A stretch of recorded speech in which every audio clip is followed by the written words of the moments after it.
¿Qué hola familia? Aquí estamos en un episodio más de Descargando con A Lo Cubano Men, pero esta vez ando con el salvaje, con el cojonudo de verdad, el sexto. Así que, ¿estás listo?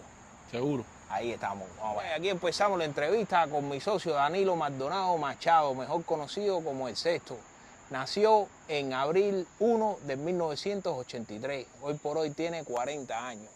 Se le conoce en las redes como grafitero, artista y activista por los derechos humanos. Ahora te pregunto a ti, ¿quién es el sexto? ¿Cómo te definirías tú? Yo, un experimentador de la verdad y un tipo que quiere pasarla bien haciendo arte. Eso es Ahí lo que está, hago. más artista, salvaje. La primera pregunta que tengo para ti es esta. ¿A qué edad empezaste con el arte y con el graffiti? ¿Cuándo fue que te interesó más dedicarte a ese mundo? Yo pinto de los 5 años, dibujo de los 5 años, pero a los 25 años es que yo me dedico ya completamente a eso. Al arte. Sí. Un amigo que vive por el barrio, Andy, me prestó un spray y yo empecé a grafitear y gracias a eso yo seguí por ahí para allá porque no quise que eso estuviera lejos de mí ya después. La pasé súper bien, escondiéndome de esto por ahí para allá y entonces a partir de ahí empecé a hacer más cosas diferentes. So, podemos decir que te gustaba la adrenalina Sí, perfecto. de Adicto a eso. a mandarte a correr, Adicto pintar a aquí y pintarle a la dale. policía y corre y dale. Así mismo es. Y ahí me llega la segunda pregunta. Por eso fue, por el graffiti fue donde empiezas a tener problemas y tus primeros encuentros con la dictadura. Sí, en Cuba todo lo que sea por fuera del gobierno es un problema. Y si tú eres una persona que te gusta ser libre y que tú no estás regido por ninguna organización de ellos, tú vas a tener problemas seguros. Yeah. Y sentías que ser grafitero y eso era como una rebeldía hacia ese mismo sistema, o ya en ese entonces no pensabas como después. Yo siempre de alguna manera supe que es una rebeldía al sistema y supe que del lado que yo estaba, el lado que yo estaba era lo que estaban perdiendo. Sí. Entonces no era, había que buscar una forma y lo que yo era más creativo y lo que yo me desarrollaba mejor era haciendo arte y eso fue el arma que cogí. Que cogiste ahí. ¿Y qué fue lo que te llevó a ti a empezar a protestar? Porque se te conoce como un activista político. ¿Cómo es que el sexto va de grafitero, artista, muchacho joven, que lo que está es, tú sabes, en la jodedera, mataperreando? ¿En qué momento te conviertes en el activista de derechos humanos que ya a full? Primero porque hay un momento que te suben la parada, ellos te empiezan a meter preso y tú tienes dos opciones: callarte, dejar de hacer lo que tú quieres o subir tú también la parada. Entonces tratar de buscar otra forma para seguir haciendo tu trabajo. Y a la vez que más personas están confiando en el trabajo que tú estás haciendo. Sí. Y entonces ya tú no eres una persona nada más. Ya tú representas. Al final, aunque yo siempre escogí hacer el graffiti solo para no meter en problema a nadie, siempre escojo hacer los problemas solo para no meter en problema a nadie. Y uno sabe que está cargando con una opinión de mucha gente. Entonces, subí la parada porque ellos empezaron a estoquear, a perseguirme donde quiera, quitar los materiales, quitarme la ropa que yo llevaba puesta porque tenía Laura Poyán.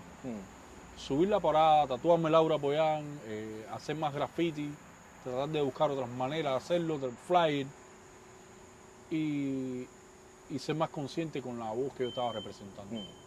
Con la verdad tuya. Exactamente. So, No, y la verdad una pila de gente. Sí. La verdad una pila de gente De que están mucha ahí. gente. Entonces ya tú no No, podías hacer. y vamos a decir que de la mayoría. Exacto, tú no podías ser ignorante a eso. Ya tú eras la voz del pueblo, el ruido del pueblo ahí. Y como lo dijo Orlando Luis Pardo en la entrevista, que era el ruido del pueblo, pero también era la voz que mucha gente no se atrevía en ese momento. Entonces había que echarla a la manera de uno, o quedarse callado y dejar que quitaran tu carrera y dejar que quitaran sentido a tu vida y ya, no existir. Pues podemos decir que lo que estaba era luchando por el derecho de poder expresarte libremente. Exactamente. Donde si te querías dedicar a hacer arte, lo hacías. Esa libertad, que creo que es un derecho que nos merecemos todo el mundo. Expresarnos como nosotros queramos. Exactamente. Empieza entonces por eso. Vamos a decir que el control te llevó a ser más rebelde. El golpe te llevaba a ser más rebelde. El golpe revirado duele menos. Ahí está. El golpe revirado duele menos.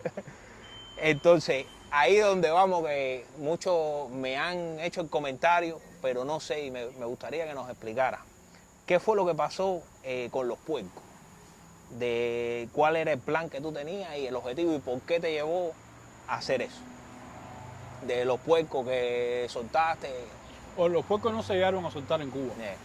Me cogieron en el proceso, pero yo tengo lo que circuló fue la documentación, la fotografía del proceso de cómo se estaba eso, y justo antes de soltarlo me cogen, no sé, chivatazo, lo que sea, en el proceso. La idea era de esos trabajos de los puercos era decir quiénes eran los gobernantes ahí, o sea, con los mismos personajes de Rebelión en la Granja que eran dos puercos. Para mí era Fidel y Raúl, entonces que el mundo viera quiénes eran esos personajes y que entendieran bien la fábula esa de Animal Farm, pero en Cuba, Rebelión en la Granja, qué cosas eran lo que ellos representaban en Cuba, o sea, los dictadores de la granja. Y también en Cuba hay un juego que es el puerco encebado. Y yo quería soltar los puercos y la gente le cayera atrás, que le cayera de verde y toda la locura esa. Y una pena que no se pudo hacer en Cuba, pero se pudo hacer después en la Cumbre de América en Perú. Ya. ¿Cómo fue que ya tenían los puercos ya o eso fue todo, te cogieron antes de ya tenerlo? Te digo, ya para soltarlo, ¿ya había salido a la calle o te cogieron antes de poder salir?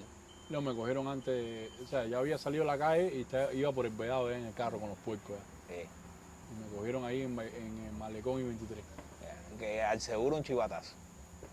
Estaban esperando ahí a la gala. Es así, los que se venden por un pomito de aceite y una libra de pollo, es así. Y están pasando el mismo trabajo que pasamos nosotros, desgraciadamente. Entonces, ahí va esta pregunta. Si ahora mismo el Sexto tiene una varita mágica, ¿qué te gustaría que pasara en Cuba? Bueno, que la gente pudiera hacer lo que quisiera.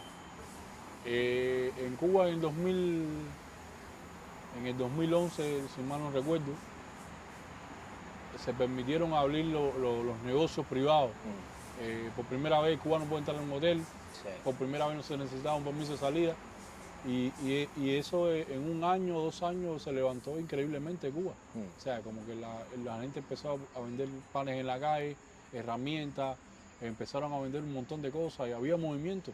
Pero ya después la persecución, la falta de libertad y no tiene sentido. Entonces yo quisiera de verdad que Cuba fuera libre, ¿sí? Que existiera la libertad. Que cada quien opinara lo que le dé la gana, vendiera lo que le dé la gana y no estuvieran gastando más energía en perseguir a personas que en vez de dejarla que florezca. Exactamente, bro. Pero ahí es donde, fíjate que llega hasta la próxima pregunta, que era capitalismo para Cuba. Porque eso mismo que tú acabas de mencionar, vamos a decir, el derecho a expresarte, lo tenemos hoy en día aquí bajo un sistema capitalista. Y estamos en un país donde somos una república constitucional, donde lo primero que se garantiza son los derechos personales. Tendríamos que entonces los cubanos luchar por ese derecho personal que se respete, de creer en la religión que queremos, que sabemos que la dictadura hasta las iglesias la cerraron. Poco a poco se ha ido abriendo y ¿qué creo yo? Que porque la olla no daba más. Entonces, mientras va la presión subiendo, ellos van soltando un poquitico, lo mismo que pasó, que dijiste ahí, con la era de Obama, que empezaron a dejar los cuentapropistas, y vimos que el cubano floreció. Pero no tenemos que ir tan lejos, nada más vamos a verlo aquí en Miami, donde tú y yo nos sentamos aquí, que en el 1959 Miami era un lugar donde se retiraban los americanos, no era nada. Y hoy por hoy mira la metrópoli que tenemos aquí. Entonces ahí es donde vamos, capitalismo para Cuba, que decimos, lo mismo que acabaste de decir. Si dejan que el cubano sea libre, que tenga su futuro en las manos, el cubano es luchador, es mentira o verdad. A full, brother. Mira lo que hemos hecho aquí. Exacto. ¿Te gustaría capitalismo para Cuba? Seguro, seguro. Y ya que has vivido aquí en los Estados Unidos y tienes esas dos versiones del sexto. El sexto en Cuba, reprimido, donde lo único que me dijiste eras un muchacho que lo que quería era hacer graffiti, salir para afuera. Tú sabes, esa adrenalina, que a lo mejor aquí también te lo vamos a decir que puede ser que sea contra la ley, pero está bien, no importa. Te metiste en un cuarto a hacer lo que tú quisiste de arte, también te lo impedía. ¿Te gusta este país, Estados Unidos, con estas libertades? Seguro, seguro. ¿Quién no le va a gustar el primer país del mundo? ¿Quién no le va a gustar el primer país del mundo? ¿Me entiendes? Aquí tú tienes la posibilidad de hacer lo que sea, si tú te lo propones.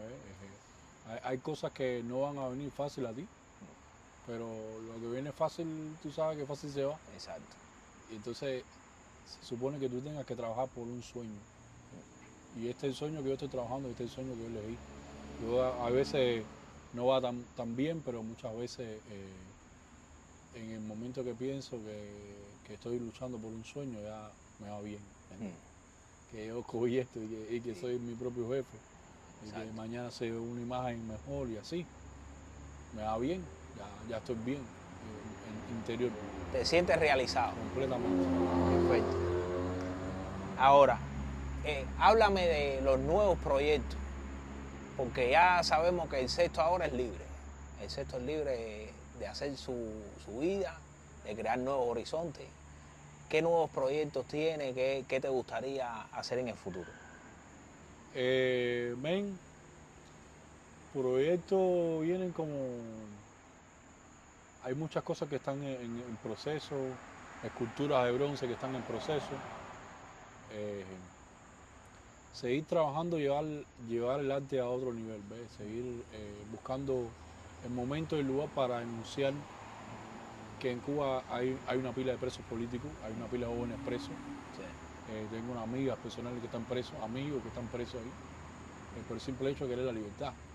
Entonces, buscando de qué manera se llega a más personas.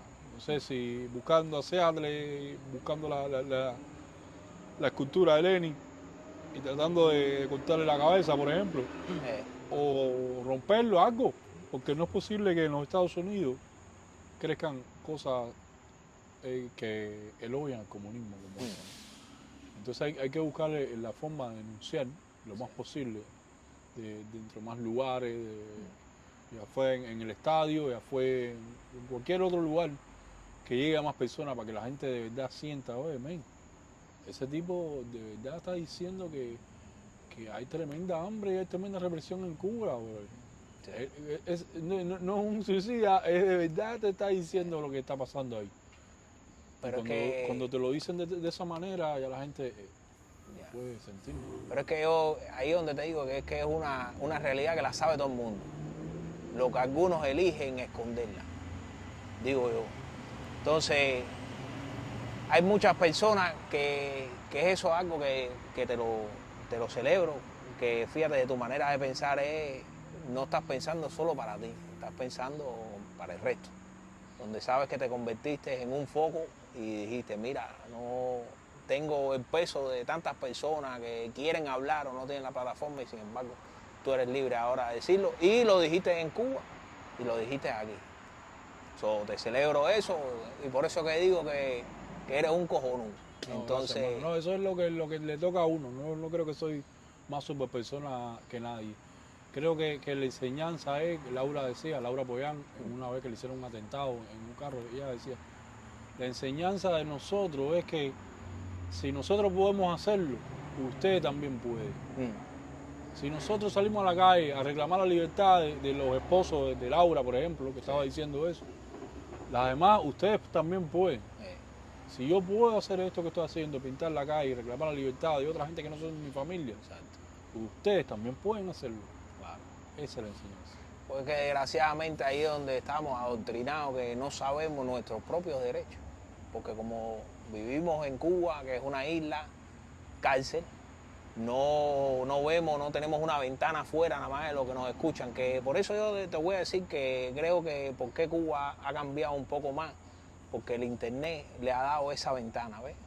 Porque antes, cuando yo llegué en este país, como te comenté antes de empezar a grabar, como único tú te comunicabas por Cuba era con un teléfono en la calle, con las tarjeticas, y era por minuto, y tú sabes, no son $10, 10 minutos, tú lo que hablabas era un poquito. No había esa información o esa realidad puesta para el cubano que no sabía que existía. Entonces, a lo que tú pones, si tú pudiste salir afuera y reclamar tu derecho, otros pueden, pero el problema es este. ¿Por qué es un problema que tú salgas y tú te expreses? Si tú puedes decir lo que te dé la gana. Oye, mira aquí en este país cuánta gente no le tiran a Biden, y cuando estaba Trump, cuánta gente no le tiraron a Trump. ¿Y por qué eso es un problema? Tu pensamiento. ¿Por qué obligarte a pensar de esa manera? Es que el comunismo hace militancia, lo que no hace el capitalismo. El capitalismo no hace militancia de no, vayan a ser capitalistas, vayan a no sé qué más, no, sencillamente trata de vender su producto, su Adidas o su producto que sea. Pero el comunismo lo que hace es aprovecharse de esa plataforma de publicidad y tratar de vender el producto comunista, que lo que vende es el comunismo. Y entonces, cuando ellos venga alguien dentro del capitalismo que está haciéndole contrapartida a esa propaganda, es el enemigo, ¿no? Obligado. Es que no, bro, el que no puedes vender el comunismo no es una mierda, ¿entiendes? Yo lo viví, yo estaba preso ahí, no te lo puedo permitir que tú digas que eso es bueno y que tú le estés diciendo a la gente que eso es lo mejor. Es una locura, ¿no? No le puedo permitir eso. Eso es lo que pasa. Yo llegué aquí en tercer grado, quiere decir que yo pasé tercero, pre-secundario, college, y te voy a poner ahí qué es lo que yo creo que está pasando. Como aquí las personas son privilegiadas bajo el capitalismo y este sistema de los Estados Unidos, que para las personas que no saben, ante los Estados Unidos el sistema de gobierno en el mundo, el que más se usaba era la monarquía. Que digo yo que en Cuba lo que hay es monarquía, no hay comunismo, no hay nada. Exacto. Entonces, gracias al pensamiento de George Washington, Benjamin Franklin, que empezaron, que vamos a tirarle, dice, we the people, que nosotros, el pueblo, merecemos esto. Entonces, ese conocimiento, digo yo, que es el que hay que exportar y hay que reclamar en Cuba, como dijiste tú, pero ahí es donde vamos a lo que estás trabajando ahí, que es el cubano, el exilio nuevo, el exilio histórico no, porque el exilio histórico sí pasó. Tú sabes, hay muchas personas que sí le mataron familiares, muchas personas que sí le quitaron las casas. No vamos lejos, en 1980, cuando en Mariel todavía había represión, que te tiraban huevos, te caían a golpes, te gritaban gusano, y sin embargo hoy el gusano es el que vale, ser gusano es el que vale. Entonces, ¿tú crees que esa mentalidad del nuevo exilio, como no vivió esa represión 100%, o yo, un chamaco como yo, que estoy en mis 30, crees que son los culpables, en una cierta manera, de que eso esté todavía? El tener que ir para atrás, llevar paquetes, especular, que no estamos hablando que son no nuestros mundos, porque mucha gente puede, a lo mejor es la familia. Pero yo creo que eso está así por la mala educación y la dictadura en general, ¿ves? A veces como uno trata de salvar también a las personas que están ahí, y es bien difícil también dejar a los de uno, ¿no? Pero es que la degeneración de la cultura en general, ahí cada día que pasa es para peor. Cada día que pasa es para menos cultura. Ahora la competencia de la música no es quien lo hace mejor, sino quien lo hace más mal. quién puede decir más malas palabras y más grosero en un tema. Sí. Eso ahora no es quién puede hacer un tema mejor, sino quién puede hacer lo peor. Sí. Y entonces todo a partir de eso, quién puede tener más mujeres jineteando, quién puede tener... O sea, Sí. todo eso es a partir de la mala educación. Entonces es bien difícil como argumentar o echarle la culpa al pueblo, que al final también es responsable de su falta de libertad, por supuesto. Sí. Ya que la Pero, regalamos. por supuesto, pero cada día que pasa tú vas viendo más generación porque ellos se encargan de promover todo lo malo, para que mientras que tú no te fijes en la libertad, Sí. escuches música peor, seas peor persona, sea todo lo peor, Degradando la sociedad. completamente, para que tú realmente no pienses en la libertad, sino pienses en cosas banales, Sí. como un par de zapatos, un teléfono y ames a no sé quién aquí, queriéndole echarle la culpa que es, porque es su necesidad. No tengo un teléfono, mándame uno, eso no es un problema que está aquí, Sí. eso es un problema de la gente que están ahí. Exacto. Entonces, todo es degradado a tal punto que es bien difícil que las personas vuelvan a recapacitar a ese interior. Ya. A menos que mucha gente, como viene que llegan en este país y tienen esa voz, como cuando llegué yo en este país, la mayoría de la gente que venían al exilio era porque la familia te traía.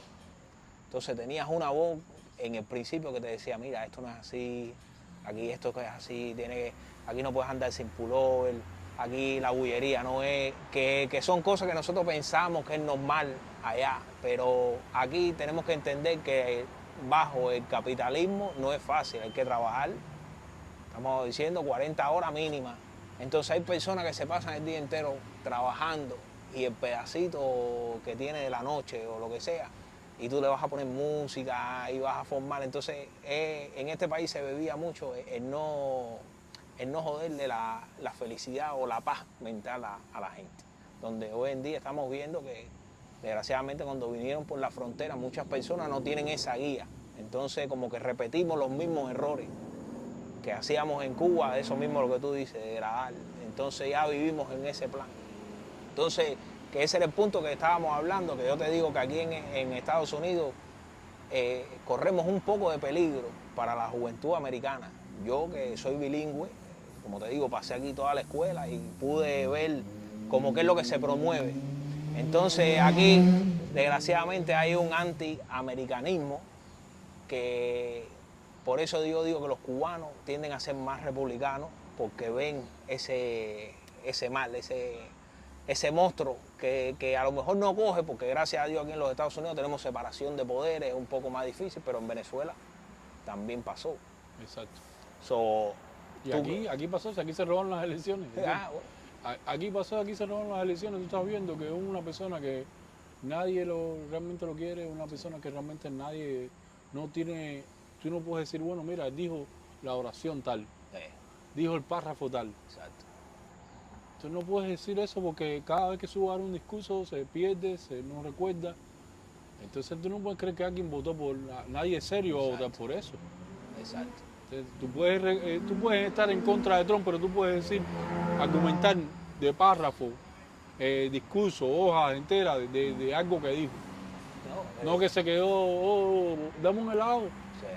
Entonces, ¿de qué estamos hablando? No, y ahí es donde vemos que yo soy republicano 100% y Trump viene, ¿por qué sale Trump el 16? Es porque los americanos estaban cansados del establecimiento. Decimos que la política es cochina tanto en Cuba como aquí.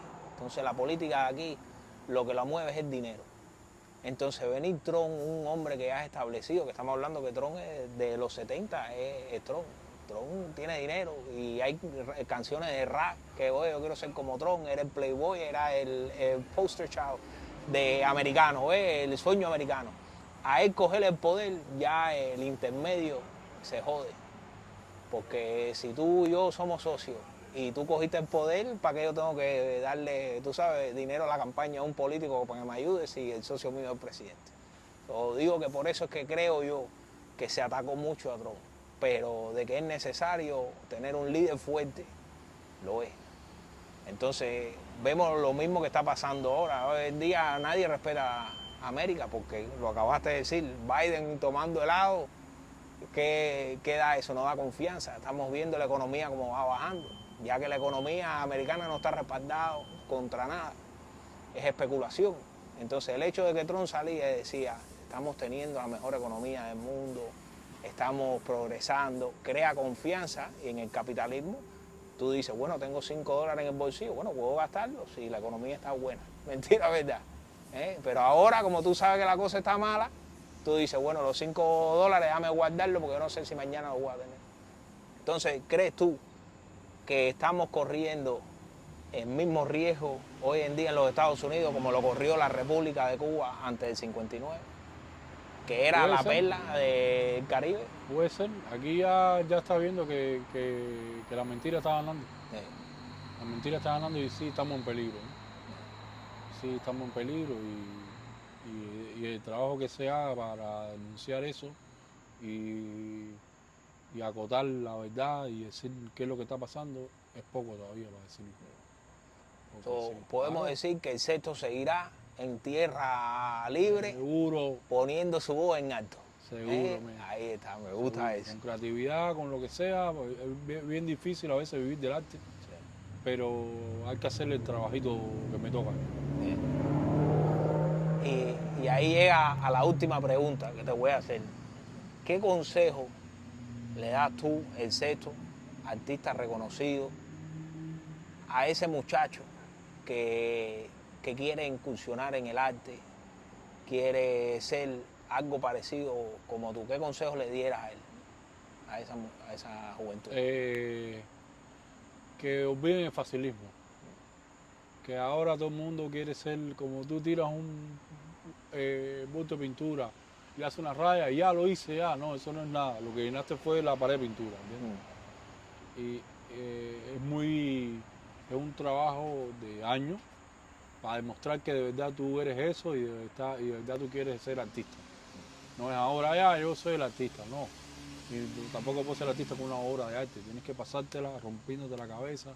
Desde que yo me acuesto como un juego de ajedrez, yo me acuesto pensando en una simple jugada o me acuesto pensando en una imagen, cómo puede vincular con la otra, un color con otro, y yo no paro, ¿sabes? Y esa es la mejor forma de llegar a conocer más las herramientas que tú tienes. No, el triunfo es bien y va. Sí. No de llegar al triunfo, porque hay personas que están en el triunfo y tú estás viendo que lo que están haciendo es una mierda. Eso es obsoleto. Exacto. De llegar de verdad a decir algo, a dominar algo del lenguaje que tú estás haciendo. Y eso se logra con años. Con años de trabajo, de conocerlo, de verdad. Eso sería, para refinirlo en palabras, seguir superándose, no parar. No parar. Eso es. Y tener competencia con uno mismo. Superarse uno mismo. Ahí está. Respirar eso todos los días. Escribir, pintar. Es bien complejo, pero bien lindo. Vivir con arte es mejor, definitivamente. Perfecto. Bueno, mi hermano, quiero darte muchas gracias por tu tiempo. Ha sido un placer que me recibiste aquí en tu estudio. No, gracias a los cubanos, gracias a usted y su tiempo, que usted es salvaje. Así que se repita y te digo que estoy seguro que vas a tener muchos éxitos y te deseo muchas bendiciones. Gracias, mi hermano. Alta.